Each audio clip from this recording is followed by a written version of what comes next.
आता अर्धशिशीचा त्रास आहे, डोकं दुखतंय, कच्चा पेरू उघडायचा आणि त्याचा लेप लावायचा, 10 मिनिटांमध्ये दुखायचं थांबतंय. ज्यांना वारंवार सर्दी होते, सकाळी उठल्यानंतर शिंका येतात, खूप त्रास होतोय, डोकं दुखतंय, डोळे जड होत आहेत, नेहमी असं मंद राहिल्यासारखं होतंय, काय सुचत नाही, चक्कर आल्यासारखं होतंय, त्यांनी काय करायचं, गुळ आणि सुंठ समप्रमाणात उगायचं, थोडं लिक्विड करायचं, नाकात सोडायचं, ओढायचं जोरात, आणि दुसऱ्या मिनिटाला सर्दी येते ती शिंकरून टाकायची. बस त्या दिवसापासून तुमचं सगळं सायन्याचा त्रास निघून जातोय, डोकेदुखीचा त्रास निघून जातोय, वारंवार सर्दी होणं बंद होऊन जाते. आता सर्दी जर सारखी, जर कुणाला जर सर्दी समजा वर्षातून एकदा दोनदा होते प्रत्येकाला सर्दी, तर झाली तर पाया पडतो, लगेच औषध घेऊ नका. कमीत कमी 3 दिवस औषध घ्यायचं नाही. सर्दी झाली, जेवढे येईल तेवढं काढून टाकायचं, म्हणजे इकडे साठत नाही. नाहीतर लगेच गोळी घेतली की काय होते, ते इकडे साठून राहतं, ते घट्ट होते आणि मग नंतर तुम्हाला सायन्याचा त्रास व्हायला लागतो. तर हे सगळं काढून टाकायचं. 3 दिवसानंतर साधा इलाज करायचा.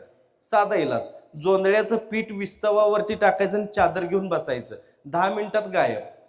परत सर्दी होत नाही. खोकला झाल्यानंतर सुद्धा कमीत कमी 5 दिवस औषध घ्यायचं नाही. जे काय बलगम येतील ते काढून टाका 5 दिवसांमध्ये. 5 दिवसानंतर सकाळी सकाळी उठायचं, पाणी घ्यायचं 1-2 ग्लास, त्याच्यात मीठ थोडं टाकायचं. आता म्हणला मला बीपीचा त्रास आहे, तर काय फरक पडत नाही होत एवढ्यानं, फक्त इकडं फरक पाडून घेऊ नका. त्यात मीठ टाकायचं थोडंसं आणि ते 2 ग्लास पाणी गरम गरम प्यायचं, कोमट कोमट करून प्यायचं. ते पाणी पिल्याबरोबर उलटी येते, ती उलटी करायची, खोकला गायब. करून बघा.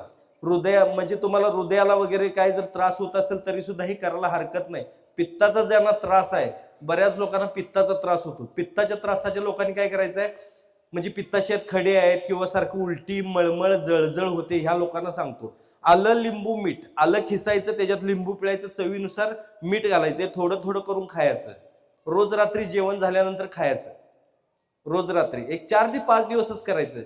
पित्ताचा सगळा त्रास निघून जातोय. सकाळी कोटा सुद्धा 1 मिनिटामध्ये साफ होतोय. करून बघा ह्या गोष्टी. अजून सांगतो, जर समजा ज्यांना कसं असतंय, त्रास होत नाही, पित्ताचा त्रास आहे असं वाटत नाही, पण वारंवार अंग दुखणे किंवा पित्ताशयात खडे आहेत असं शंका येणे, किंवा जरी समजा अजून काय सोपा जर प्रयोग करायचा असेल तर कढीपत्त्याचा रस काढायचा, 2 चमचे अनाशेपोटी प्यायचा, त्याच्यावर कोमट पाणी प्यायचं. फक्त 3 दिवस करायचं. परत 6 महिने कुठल्याही प्रकारचा त्रास होत नाही. करून बघा या गोष्टी. जमेल की नाही 3 दिवस करायला? साध्या साध्या गोष्टी असतात.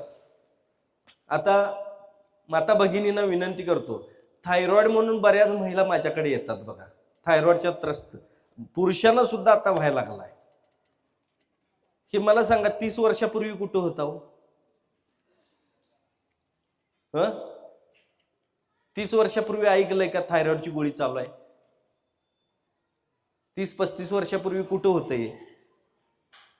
आता व्हायला काय झालंय? आता कारण आहेत त्याला.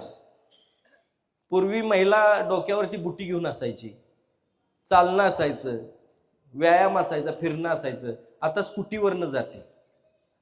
हे सोफा जे घरात आणताय का नाही, सोफा, ह्याच्यासारखं डेंजर दुसरं काय नाही बघा. वजन वाढवायसाठी हे सोफा सगळ्यात डेंजर काम करतंय. तुम्ही जेवणार, खाणार, नाश्ता करणार, त्या सोफ्यावर बसणार, त्याचा अँगल असा असतोय ना, तो सगळा पचन संस्थेवरती परिणाम करतोय.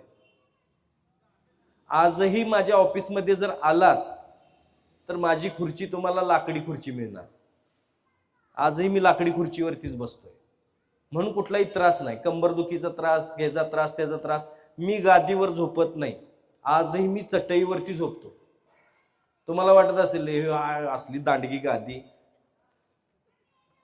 मला ते नकोच वाटते हो, मला ते झोपच लागत नाही.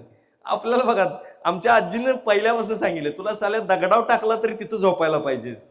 हे वृत्तयने असं होते तसं होते, हे काय भानगड राहिली नाही पाहिजे. म्हणून सांगतोय, थायरॉइड ज्या महिलांना आहे ना, माता भगिनी नाही, आपल्याला पण असेल तर त्यांना सांगतो, साधे साधे इलाज करायचे. थायरॉइडच्या महिलांनी नारळीची मुळी घ्यायची, साधारण बोटाच्या 2 पेर आहेत, 4-5 मुळ्या घ्यायच्या, तांब्याभर पाण्यामध्ये टाकायच्या, ह्या कडक उकळवायच्या, वस्त्रगाळ करायच्या, गडगड गडगड करायचं, पाणी आणि थुंकून टाकायचं. 2 महिने न चुकता, एकही दिवस मिस न करता तुम्ही करायचं, 2 महिन्यामध्ये गायब.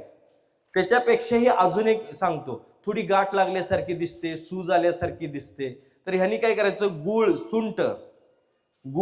सुंठ, लवंग, दालचिनी आणि आवळा, ह्या 5 गोष्टी बारीक करायच्या, पेस्ट करायची, थोडंसं हे गरम करायचं आणि त्याचा लेप लावायचा. आठवड्यातून 2च वेळा फक्त करायचं, सगळं ओके होतंय. एका ऍप्लिकेशन मध्येच तुम्हाला खूप छान वाटायला लागेल.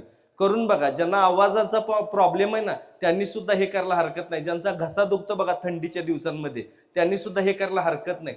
ज्यांच्या घशाला सूज आहे त्यांनी सुद्धा हे करायला हरकत नाही. बघा लगेच ओके होऊन जाईल.